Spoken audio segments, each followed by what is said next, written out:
Alors, ce qui buzz, en tous les cas, ce qui agite la toile et les médias, Félix Mathieu, on vous retrouve. Ce sont ces échanges de mots doux au sein de La République En Marche. Oui, c'est drôle de compliments, ces qualificatifs, on va dire, peu élogieux, utilisés par Benjamin Griveaux au sujet de ses concurrents pour les élections municipales à Paris. C'est le point qui les révèle et c'est pas joli. Alors plantons un peu le décor. Pour mémoire, l'ex-porte-parole du gouvernement est aujourd'hui officiellement investi par le parti présidentiel pour tenter de conquérir la mairie de la capitale. Mais à en croire ce florilège, il semble bien que Benjamin Griveaux se considérait comme le seul légitime pour ce faire, avant même la décision de la commission d'investiture la semaine dernière. Jugez plutôt ce qu'il pensait du nombre de candidats LREM.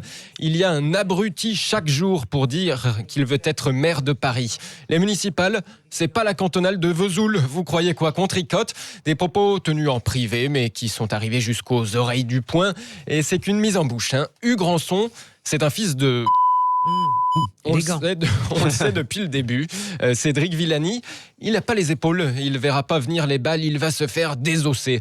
Et puis à propos de son concurrent du centre droit Macron compatible, Pierre-Yves Bournazel, il affirme tout simplement le tenir par les... Bournazel du parti jupéiste Agir, au sujet duquel Benjamin Griveaux explique pourquoi est-ce qu'on a fait rentrer Riester du même parti au gouvernement.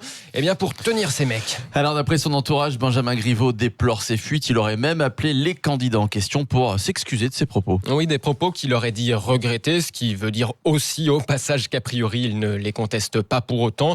De quoi amuser Twitter en tout cas. On a par exemple Maxime Cochard qui a créé un sondage. Parmi ses jugements de Benjamin Griveaux sur ses concurrents macronistes parisiens, lequel vous semble le plus juste ? Abruti, fils de... vont se faire désosser ou bien tenus par les... Pour info, cette dernière proposition fait la course en tête du sondage avec 41%. Maintenant, on souhaite bon courage à Benjamin Griveaux pour convaincre ses petits camarades de se rallier à sa candidature. Oui, notamment Cédric Villani, le député mathématicien qui traîne un peu des pieds pour se rassembler autour de Benjamin Griveaux. De Benjamin Griveaux, oui, mais enfin, on dit faute avouée à moitié pardonnée et on met des bips ce matin parce qu'il y a des enfants qui peuvent écouter. Exactement. Et les mots prononcés ne sont pas entendables. Alors c'est un peu lunaire quand même, Félix, tout ça. Et bien justement, du côté de Facebook, écoutez bien, plus d'1,5 million de personnes menacent d'envahir cette fameuse, on en a déjà parlé, zone 51 aux États-Unis. Que se passe-t-il ? Eh oui, allons voir les aliens. Ils ne peuvent pas tous nous arrêter. C'est le nom de l'événement rallié par 1 600 000 utilisateurs de Facebook.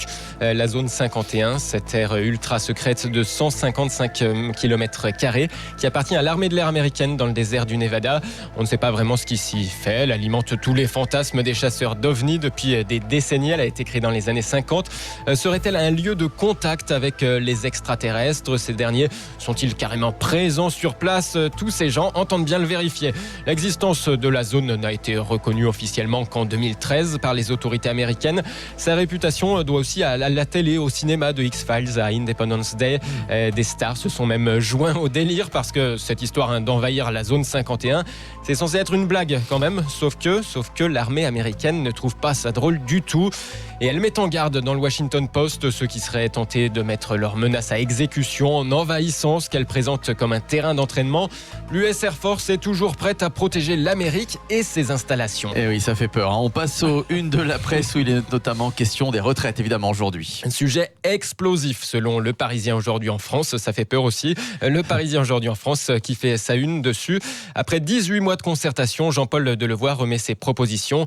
Âge de départ, taux de cotisation, un chantier miné pour le président, nous dit Le Parisien. Un premier grand test selon Les Échos. La réforme de tous les dangers pour Macron, selon Le Figaro. Le Figaro, page saumon, qui parle de libération fiscale. À partir du 19 juillet, les salariés travailleront pour eux. Dès demain. Et oui, et non pour financer l'État, selon une étude exclusive. Effectivement, la situation s'améliore. Les Français gagnent 8 jours par rapport à l'année dernière. Mais la France conserve son bonnet d'âne de la pression fiscale en Europe, nous dit Le Figaro. Une étude de l'Institut Molinari qui mesure le poids des impôts, mais aussi de nos cotisations, maladie, vieillesse, chômage, accidents, etc. L'écologie sur des bons rails, point d'interrogation. Libération pose la question. En nommant Elisabeth Borne à la transition écologique, le gouvernement entend solder rapidement la crise rugit. Mais le profil de l'ancienne ministre des Transports fait douter des ambitions vertes du gouvernement, explique Libération. Et justement, la suppression du train des primeurs Saint-Charles-Rungis avait fait polémique.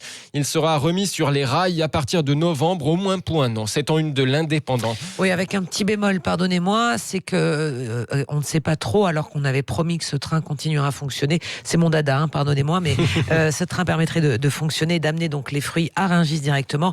Il y a un point d'interrogation, c'est revient au mois de novembre, mais avec quelle cargaison? Ça, pour l'instant, visiblement, ça n'est pas tranché. Un point d'interrogation de taille. Enfin, et si on rêvait, l'équipe s'y autorise. Julien Alaphilippe aborde en jaune les premiers cols pyrénéens. Il n'est pas grimpeur de métier, mais le Français a travaillé son coup de pédale. Ses adversaires savent qu'il faudra lui arracher la tunique. La grande boucle en une donc de l'équipe, mais aussi de la Dépêche du Midi. La folie du Tour en Occitanie. Oui, Julien Alaphilippe, à qui on pose cette question, mais vu la façon dont vous êtes parti, il est peut-être possible que vous gagniez le maillot jaune, que vous gagniez le Tour de France, pardon. Et Julien Alaphilippe, qui est très très superstitieux, donc balaye ces questions et dit non, je ne gagnerai pas, je le sens. Cette année, c'est pas pour moi, c'est de la superstition. Il a peur qu'on le voit déjà gagnant du Tour de France. Il attend d'avoir gagné pour se réjouir. C'est jusqu'à la dernière seconde et on voit effectivement tous les rebondissements. Alors le Tour de France a rendez-vous avec les Pyrénées pendant quelques jours et clin d'œil à nos confrères de la Nouvelle République des Pyrénées avec le rendez-vous des géants, puisque d'ores et déjà aujourd'hui il y a par exemple l'ascension du col de Peilleresourde. Il va y avoir du beau spectacle, plus de 200 km de course et aussi beaucoup de passionnés du vélo, nous explique la Nouvelle République des Pyrénées, avec ces gens qui décorent les maisons et qui attendent le passage du Tour de France au pied des cols et dans les cols. Et on les salue parce que certains écoutent en effet la radio pour se tenir informés de la météo, savoir quand les coureurs arrivent. C'est véritablement un spectacle grandeur nature.